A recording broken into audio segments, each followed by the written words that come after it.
Эзний ивэл дөрнө. Улаан тэнгисээс цааш аудио үйлчлийн шин дугаар инхүү эхэлж байна. Яг энэ мэдлэгээ, энэ дуу хоолой, энэ үйлчлэлээрээ дамжуулан таныг хантай, нүмертэй байлгахыг бид ямар их хүсэж хичээдэг гэж. Магадгүй та итгэлийн хувьд эргэн тойрныхоо дунд ганцаардаж байж болох юм. Тэгвэл тэр тусмаа энэ үйлчлэлтэй маань ойр байж таны гарт энэ үйлчлэлийг хүргэж өгсөн тэр хүмүүсээр дамжуулан үзэл бодол, санал сэтгэлдээ хуваалцаж агаарай. Энэ бол Улаан тэнгисээс цааш аудио үйлчлэл. Тэгэхээр саяхан нэг хөгжилтэй нэг юм уншлаа л да. Мэдээж Facebook дээрээс ганцаардаж байна уу? Хэрвээ ганцаардаж байвал гэрлийн унтраагаад аимшигын кино үз. Хоёулаа аимшиг л санагдах болно гэсэн ийм үг. Ганцаардаж байгаа ч аимшигын кинонд нэг их дуртай биш бол энэ зөвлөгөөг төдийлөн дагахгүй байх. Ганцаардлын мэдрэмж дээр яах гэж айдсан мэдрэмжийг бонус болгож авах үү? Гэхдээ заримдаа бид яг энэнтэй адилхан зүйлийг хийдэг гэж. Ганцаардаж байгаа хэрн ганцаардлаа анзаарахгүй байх. Ганцаардаж байгаа хэрнээ түүнийг хүлээн зөвшөөрөхгүй байх. Ганцаардаж байгаа хэрнээ хин нэгнээс тусламж гуйхгүй байх нь аимшиг кино ганцаараа үзэхтэй адилхан ч юм уу? Тэгэхээр ер нь та хэр их ганцаарддаг вэ? Үнэхээр өөдрөг, хөгжилтэй, өрнүүн зан чанартай байлаа гэд хүн амьдралынхаа туршид доотлол нь нэг удаа дөрвтойхон ганцаардаж үтсэн л байж таарах байх. Ганцаардах үедээ та ер нь юу хийдэг вэ? Миний хувьд сүүлийн үед их ганцаардж байгаа.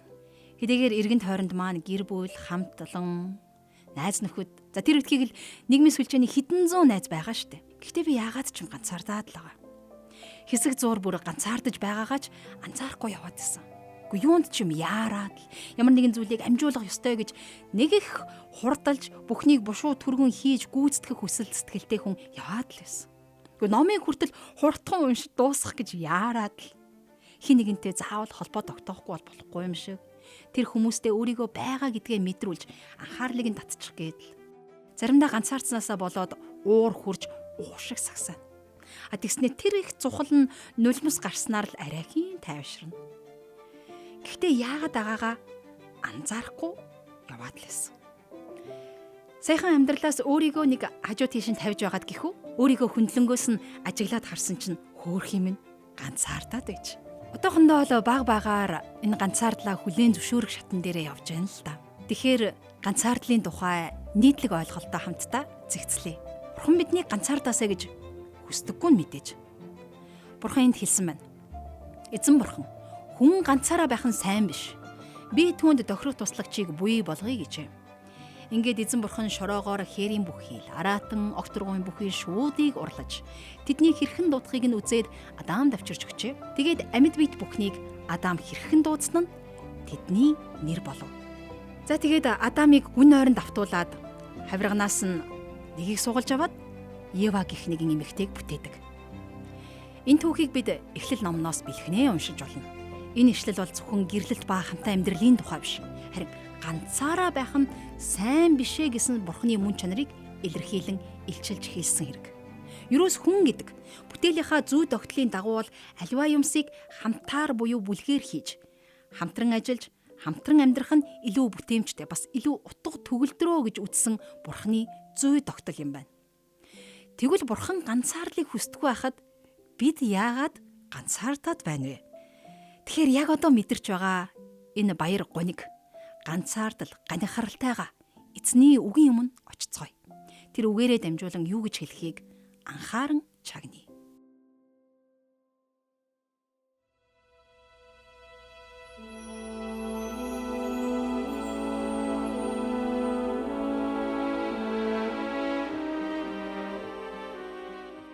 Дуулал 25 дугаар бүлэг. Эзэн танд би сэтгэлээ өргөдөг. Бурхан минь ээ, би танд найддаг. Намайг ичгүүр бүү болгооч. Дайснуудын минь надаас болж бүү баярлуулаач. Таныг хүсэн хүлээгчдээс хинэн ч ичгүүр ис болно. Шалтгаангүйгээр итгэл эвдэгчдэд л ичгүүр болно. Эзэн надад замуудаа мэдүүлээч. Жимүүдээ надад зааж өгөөч. Үннээрээ намайг дагуулж, намайг сургаач. Учир нь та авралын минь бурхан юм. Таныг би бүхэл өдөржин хүсэн хүлээн. Эзэн өршөөлөө болон хайр инэрлэн дурсан санаач. Учир нь тэдгээр нь мөнхөөс байсан билээ. Залуу насны минь нүгэл алдаа зурчлыг бүү санаач. хайр инэрлийнхээ дагуу намайг санаач. Сайн чанарынхаа учир намайг санаач эзэн. Эзэн сайн, зөв шударга юм. Тиймээс тэрээр нүгэлтнүүдэд замыг зааварладаг. Тэрээр даруй хүнийг шударгаар удирдах. Тэдэнд замаа сургадаг. Гэрээ ба зарчмыг нь сахигчдын хувьд эзний бүх жим нь инэрл хайр ба үнэн юм. Эзэн нэрийнхээ төлөө үлэмж их хилэнцгийг минь уучлаач. Эзнээс эмээдэг хүн хэн юм бэ? Түүнд тэрээр сонгох ёстой замыг нь зааварчлана. Сэтгэл нь сайн доршиж, үр удам нь газар нутгийг эзэгнэх болно. Эзний амдлал өөрөөс нь нэмэгчдтэй хамт байдаг. Тэр тэдэнд гэрээгээ мэдүүлнэ. Нүдмэн үргэлж эзэн өөд хардаг. Учир нь тэр миний хөлийг урхинаас суллана. Би ганцаардан шаналсан тул над руу эргэж намайг нэгүүлсээч. Зүрхний минь зовлон шаналан ихслээ. Шахаанаас намайг гаргаач. Шаналл зовлон зүдүүрийг минь харж, нүгэл бүхнийг минь уучлаач. Дайснуудыг минь хараач. Учир нь тэд олуулаа бөгөөд тэд намайг асар их хорслоор үзэн яддаг. Сэтгэлийг минь хамгаалж намайг авраач. Би таны дотор хорогддог тул намайг ичгүүрт бүү оруулаач. Би таныг хүсэн хүлээдэг учир үнэн ч шулуун шударга нь намайг хамгаалаг. Аяа бурхан, та Израилийг алив зовлон бүхнээс нь гитлхэн сойрхооч. Дуулал 26 дугаар бүлэг. Би гимгүү явж гуйвалгүйгээр эзэнд итгэсэн тул эзэн та намайг зөвтгөөч. Эзэн намайг шалгаж намайг туршаач. Илэг зүрхийг минь шалгаач. Хайр инрэл тань нүдний минь өмнө буй ягаад таны үннээр би явсан. Хуурмаг хүмүүстэй би суудаггүй. Дүр эсгэгч нартай хамт ч би явахгүй. Хорон санаатнуудын чуулганыг би үзэн яддаг. Бурууг үйлдэгч хүнтэй хамт би суугаагүй. Зэмгүй цэврээр би гараа угааж таны тахлын ширээг тойрно эзэн. Ингэхэн талархлын дууг би сонсож таны бүх гайхамшигт үйлсийг өгүүлэхийн тулд билээ. Эзэн би таны өргөөний оршихуу хийгээд таны сүр жавхлангийн орших газарт хайртай. Сэтгэлийг минь нүгэлтнүүдтэй хамт, амийг минь цус урсгагчтай хамт бүү аваач. Тэдний гарт булаа үйлдэлүүд буй агаад баруун гар нь хахуулаар дүүрэн. Харин би үнэнчээр явна. Намайг аварч намайг нэгүүлсээч. Хөл минь тэгш газарт зогсном. Хотол чуулаанд би эзнийг дээдлэн магтнам. Дуулал 27 дугаар бүлэг. Эзэн миний гэрэл ба аврал, хинээс би эмээх юм бэ? Эзэн миний амийн хамгаалалт, хинээс би айх юм бэ? Миний үстэн ба дайснууд, ёрын мууг үйлдэгчэд, би махуудыг минь залгихаар над руу ирвэл, бүдэрч өөрсдөө унцгаах болно. Хуаран цэрэг намайг бүслэвч, зүрх минь үл айна. Миний эсрэг дайн дэгдэвч, энэ бүгдийн дунд би итгэлтэй байна. Эзнээс миний гуйсан ирэх ганцхан зүйл гэвэл эзний гоо сайхныг харж сүмдэн бясалган амьдралынхаа бүхий л өдрүүддээ эзний өргөөнд суух явдал лээ. Учир нь зовлонгийн өдөр тэр намайг асартаа далдлах болно. Майхныхаа нуувчинд намайг нуух болно. Тэр намайг өндөр хадан дээр гаргана. Тойрсон дайснуудын минь дээгүүр толгой юм нь өргөмжлөгдөж би түүний майханд баяр хөөртэйгээр тахил өргөнө. Эзэнд би ихшиглүүлэн дуулна. Сонсооч эзэн, дуу хоолоогоороо би хашгирна. Намайг нэгүүлсээч. Надад хариулаач. Миний царайг эрен хайцгаа гэхэд зүрх минь танд эзэн, царайгт нь би эрен хай гэв. Царайгаа надаас бүү нуугаач. Зарцаа хилэндээ бүү орхиоч. Тусламж минь та байсаар ирсэн. Намайг бүү хаяач, бүү орхиоч. Авралын минь бурхан, эцэг их минь намайг орхивол эзэн намайг тосон авна. Эзэн замаа надад зааж, дайснуудын минь учир намайг тэгш жимээр удирдаач. Хүчирхийллээр амьсгалагчд, худал гэрчлэгчд миний эсрэг боссон тул намайг өстнүүдийн минь шуналд бүү даатгаач. Эзний сайн сайхныг амьдын газарт харна гэж би итгэсэн. Эзнийг хүсэн хүлээхтэн, тууштай байж зүрхээ зоригжуулахтэн. Тиймээ эзнийг хүсэн хүлээхтэн. Би ганцаардан шаналсан тул над руу эргэж намайг нэгүүлсээч. Зүрхний минь зовлон шаналл ихслээ. Шахаанаас намайг гаргаач гэж дуулал номын 25 дугаар бүлгийн 16, 17 дээр Давид инхүү дуулж. Давид ээлжид зовлонгоо Бурхны өмнө ингэж өчөж байна. Ганцаардаж шаналсан байна. Зовлон шанал нь ихссэн байх нь шахаанд оржээ гэдгийг энэ магтуун дээрээ бэлхнээ илчилж уудалсан байна шүү дээ. Бурхны үл хөстөг өнөө ганцаардал Давидыг ахиад л зовоож гарцаагүй байдал түүнд нүүрлсэн байх нь. Давидын авсан арга хэмжээ, анзаарсан, хүлээн зөвшөөрсөн, бас тусламж хүссэн. Гэхдээ энэ дараалал яг туйлын зөв үүнээс цааш ямар нэгэн арга зам байхгүй гэсэн үг биш шүү. Би зүгээр л хувьдаа бодож гаргасан ганцаардалтайгаа тэмцэх алхмууд гэж зохиосон төдий шүү. Тэгэхээр Давид хаан хин нэгнээс тусламж ирэх ёстой гэдгийг мэдээд магадгүй энэ удаа энэ нөхцөл байдалд нь тусалж чадах хамгийн тохиромжтой туслагч бол Бурхан гэдгийг өөрийн амьдралаараа олж нээсэн байх. Тиймээс ч дуулыг уншиж байгаа бүхэнд үүнийгээ тэр хуваалцаж заахыг хүссэн байгаа. Өөрийн хур айран, туршлага, итгэлийн алдаа оноо, залуудаа хийж байсан гэмт явдлуудаасаа ухаан сэхээ ороод Бурхан л нэгүсэж тэр л ганцаараа шахаанаас гаргах хүчтэй нэгэн шүү дээ гэдгийг Давид мэдэж байсан. Давид ганцаардахаараа яадгийг хамтдаа харж байна. Харин та ганцаардахаараа яадаг вэ?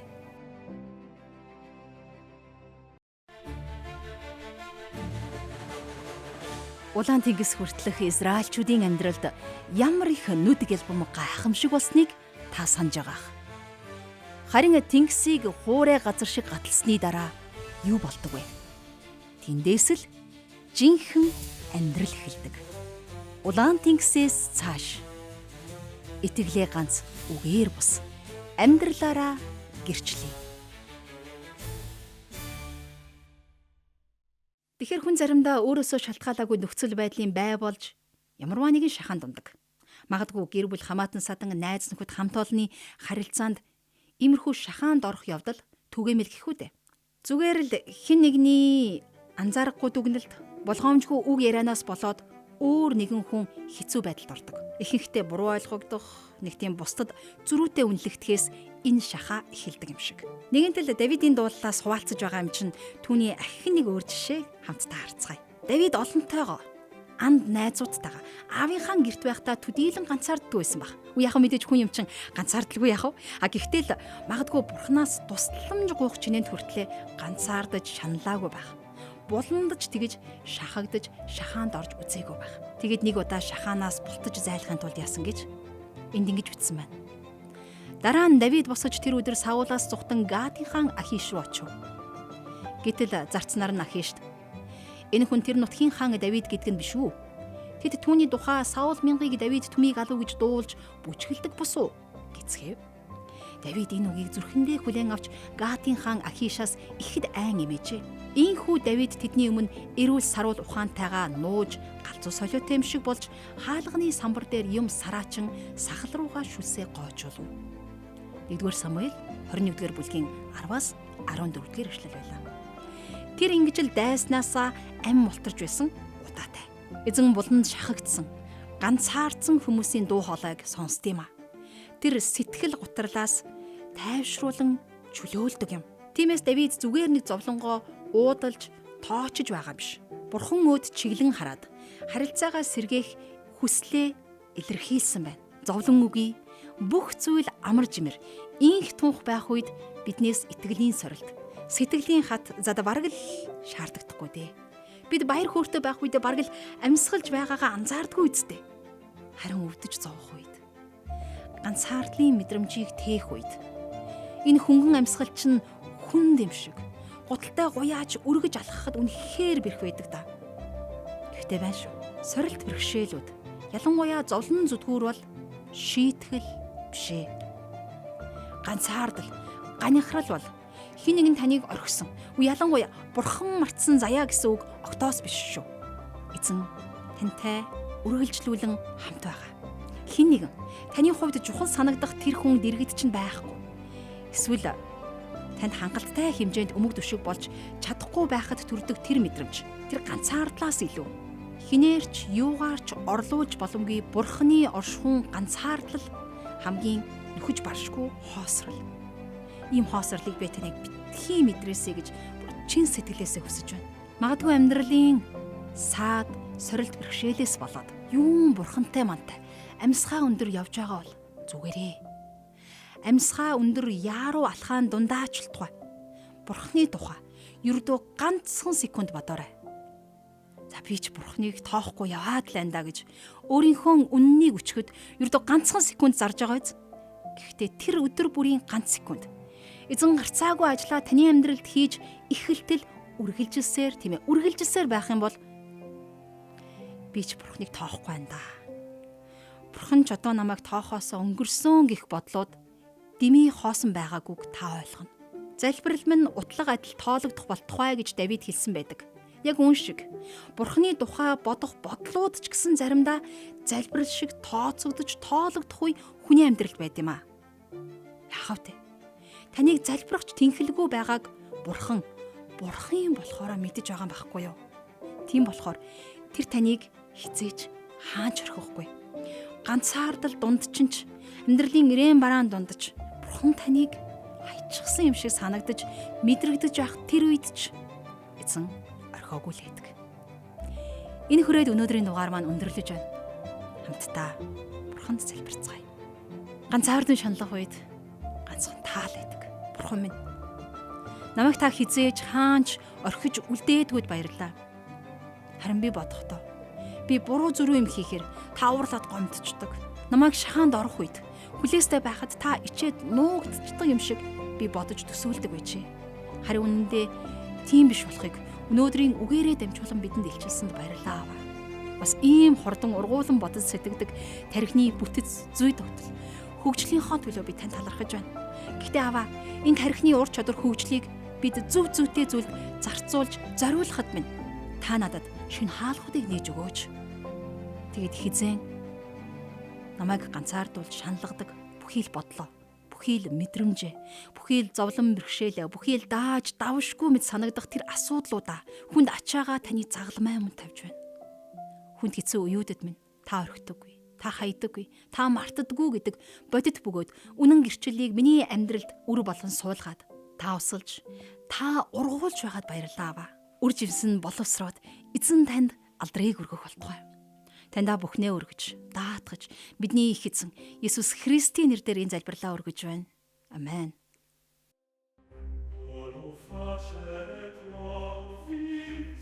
Улаан тэнгисийг гатлахаас өмнө Израильчууд Бурхантай анхлан танилцсан бол тэнгисийн цаад эрэгт тэд хүл тавиад Бурхантайгаа ойртон нөхөрлөж, итгэлээр амьдрах шин замнлаа эхлүүлсэн. Улаан тэнгисээс цааш итгэлээ ганц үгээр бус амьдралаараа гэрчлэе.